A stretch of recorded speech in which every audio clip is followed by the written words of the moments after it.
Hi guys, I'm gonna get straight into Skylene's point of view. I'm super excited for this one because my friend is reading Receiving the Letters, so if she's watching or listening to these right now, um,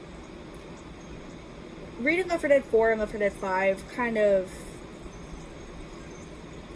it really lets you get into it kind of like helps you understand Skylene a bit better. Peter sitting on my bed is what woke me up. For some reason, when he and his sister Mia moved in, they had taken a liking to me. Jackie was still peacefully asleep in the bed on the other side of the room, and Peter was grinning down at me. Hello, he smiled, and I could see where his tooth was missing. What do you want? Summer has just started. I'd like to sleep in. I love you, he whispers, as if he's not supposed to say it out loud. I sigh, looking over the door. He must have closed it when he snuck in, and I looked back at him. I love you too, Peter. He was 3, but he liked saying the same things over and over again. I was 12, so our age gaps made me feel more like a mother to him than a sister. Jackie, on the other hand, was 9, so she's closer to him as a playmate.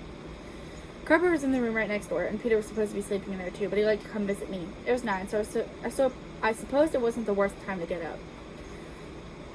I sat up and Peter watched me as I stretched, deciding to get out a bit early. Why not? I'd already been woken up. Peter stared at me, smiling. Want to play with me? We can play with my dinosaurs and cars. They drive sometimes. I smiled, sliding out of bed and heading downstairs. Mom and Dad were arguing in their room, which is probably why Peter came running to me. The room was right next to his, so he probably heard every word.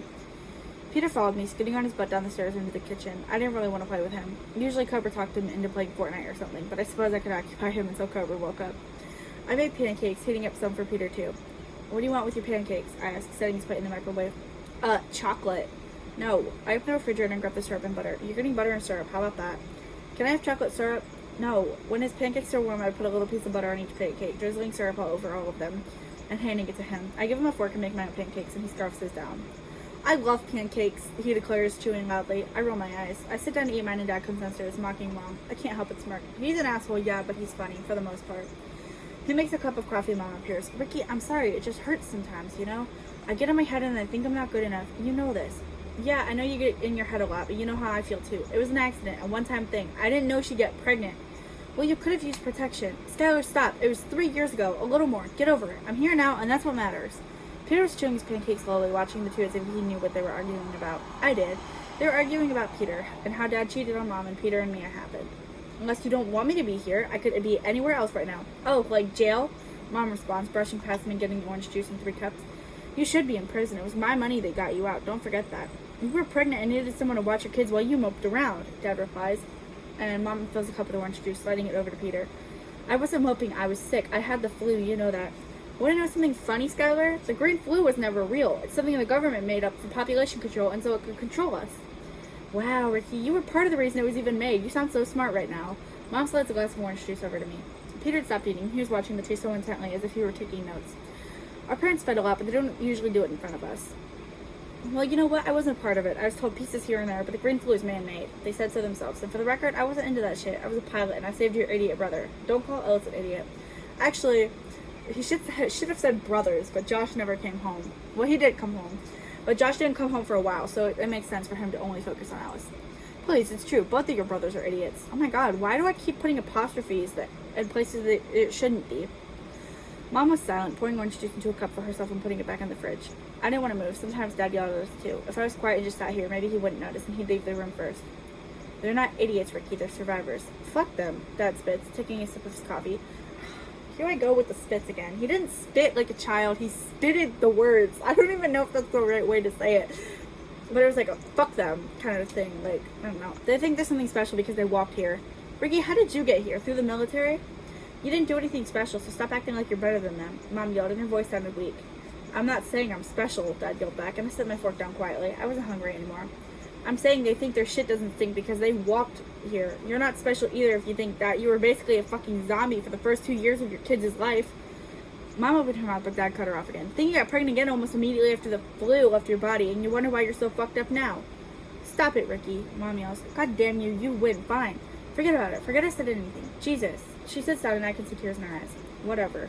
Dad leaves the room and I take Peter's hand, taking him back upstairs. He tells me he's going to get his toy, so I sit on my bed and see a moving truck, and then a guy walks across the road. He was coming over here. Peter hadn't returned, but I'm sure he was fine. Mia was downstairs and Jackie was still asleep. I wish I could sleep that long. I saw the guy leave after a while, and I wondered what he was here for.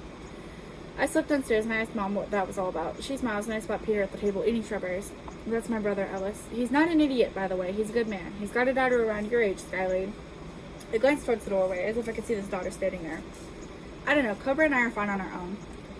Mom nods. Well, maybe when school starts back up, you can introduce yourself and help show her around and whatnot. You guys will have uniforms at the new school, and they should be coming in the mail at the end of the summer. I nod. What were you and Dad fighting about? Mom sighs. It was nothing, honey. Don't worry about it.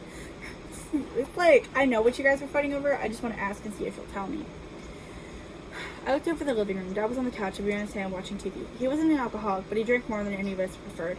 I spent the next few weeks peering out the window. I never went outside. I preferred to watch from my air-conditioned house in the safety of my bedroom. I caught glimpses of the girl. I heard her name was Ellie. I saw a boy, too, which was probably her brother. He played outside a lot, but I didn't see her much. Cobra came into my room one day, and he grinned at me.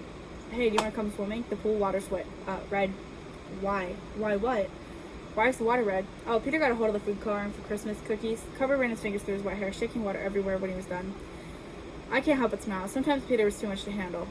Well, I looked back outside. Nothing's changed about the house, but I could see water being splashed around in Nicole's backyard. She always had Brian over, a kid from our school. I think they're dating, but I think they have been since kindergarten, but I have no proof. I guess I'll come outside for a little bit. Cobra had spent every day of summer so far in our pool, and his skin proved it, having turned into an awfully sunburnt tan. Dad announced he was going to grill chicken or something tonight, and everyone cheered. Jackie was downstairs, and she was asking Mom if she could drink the pool water since it was red. No, it's still got chlorine in it, Mom says, putting Peter in a life jacket floaty thing. Don't let him drink it either. He thinks it's Kool-Aid. Does Dad know the water's red? I whispered to Cobra as we head outside. We were identical twins, but he was taller than me by a few inches. Sometimes people think we're dating until they see the resemblance and hear our last names. He looks down at me, then turns away. No, he admits, he's gonna kill us. My eyes widen and Jackie runs past, cannonballing into the pool. Are we gonna tell him what happened? I'll say I cut my foot or something. And it stained the entire pool. Shut up, Skielene. Things will be fine. You worry too much. Cobra gets into the pool and he helps Peter and Mia in, putting them on a floaty and playing train with them. I sit on a chair beside the pool. Dad is gonna lose his shit when he sees this. It's not funny, but it kind of is. Like, it's good family dynamic until you get Ricky in the picture. Mom called us in for lunch and we ate outside of the picnic table. How come you won't get into the water, Skielene? Jackie asks, inhaling a sandwich and chips. Peter was feeding his bird to a bird that had landed close by, and I wasn't about to tell him he was wasting food. I don't want to swim, I say. I don't know why, but these people, they give me the giggles. Why? Mia asked. She was an identical twin to Peter, and she didn't like me as much as he did. I was okay with that. I didn't need another toddler waddling after me all the time. I heard squealing and laughter from somewhere across the road, and I can't help but roll my eyes. Have you ever thought about hanging out with Nicole? Jackie asks. She and Nicole's sister Raquel were best friends. Jackie went over to hang out sometimes, but they usually kept their friendship at school. No, Nicole and I aren't friends. Cobra's not friends with her either. Bro, you're dropping litter everywhere. I just put my finger in litter. Oh, Frankie, you fell. From when you first got up here back on my desk. You've got like a trail of litter coming out of your butthole. Nicole and I aren't friends. Cobra's not friends with her either. Why not? I pause. I have to choose my words carefully. If I say something too mean, Jackie would definitely tell Raquel and I'd get in trouble. She's different from me and Cobra. How? She reads and stuff. I don't. Oh my god. There we go. Cobra doesn't either. Oh. Everyone had herded back into the pool, but Jackie was lingering outside. You don't bully her, do you? Why would I? Please, you're the most known bully in town. You bully everyone, even your family. I smile. I don't bully her. I do tease her from time to time, though. I can't help it. I grin and she rolls her eyes. Okay. They didn't have much pool time before Dad came out with chicken and yelled, "Why the fuck is the water red?" Peter peed. Mia giggled and Dad sighed. No, he did. No, he didn't. Why is the water red? Mom appeared and she sighed. Peter got a hold of some food dye and he dyed the pool. It's okay, Ricky. Don't worry about it. Dad sighs, shaking his head as he goes over to the grill. Mommy, I can do a front flip, Peter exclaims. Oh no, he can't. My mom watches him push himself away from the side of the pool face first. Not a front flip, but okay. Mom claps for him and he smiles. Skielene, did you see that? I nod. We ate dinner and summer came to an end quickly. Mom and Dad thought a lot more, trying to be more secretive about it. Cobra and I heard every word though. Sometimes we were the cause. Sometimes it was Peter and Mia. Sometimes it was one of them. It hurt to listen to, but we couldn't do anything to stop them. Thankfully, school was tomorrow, so we would be out of this mess every day for a while. And that's the end of Skielen's point of view. I forgot about the pool scene with her. I knew that Brian and Nicole had the kind of like playing in the pool scene, but I forgot that Brian and Nicole did. Also, this is Frankie. She is falling. I'm drawing her. I'm drawing all the ghouls. Pictures will be up on my Instagram when I'm done with all of them, but I still have a ways to go. Anyways, that was it for Nicole's point of view. I hope to see you guys, or for Skyline's point of view. I hope to see you guys next time with Nicole's point of view. Thank you for watching.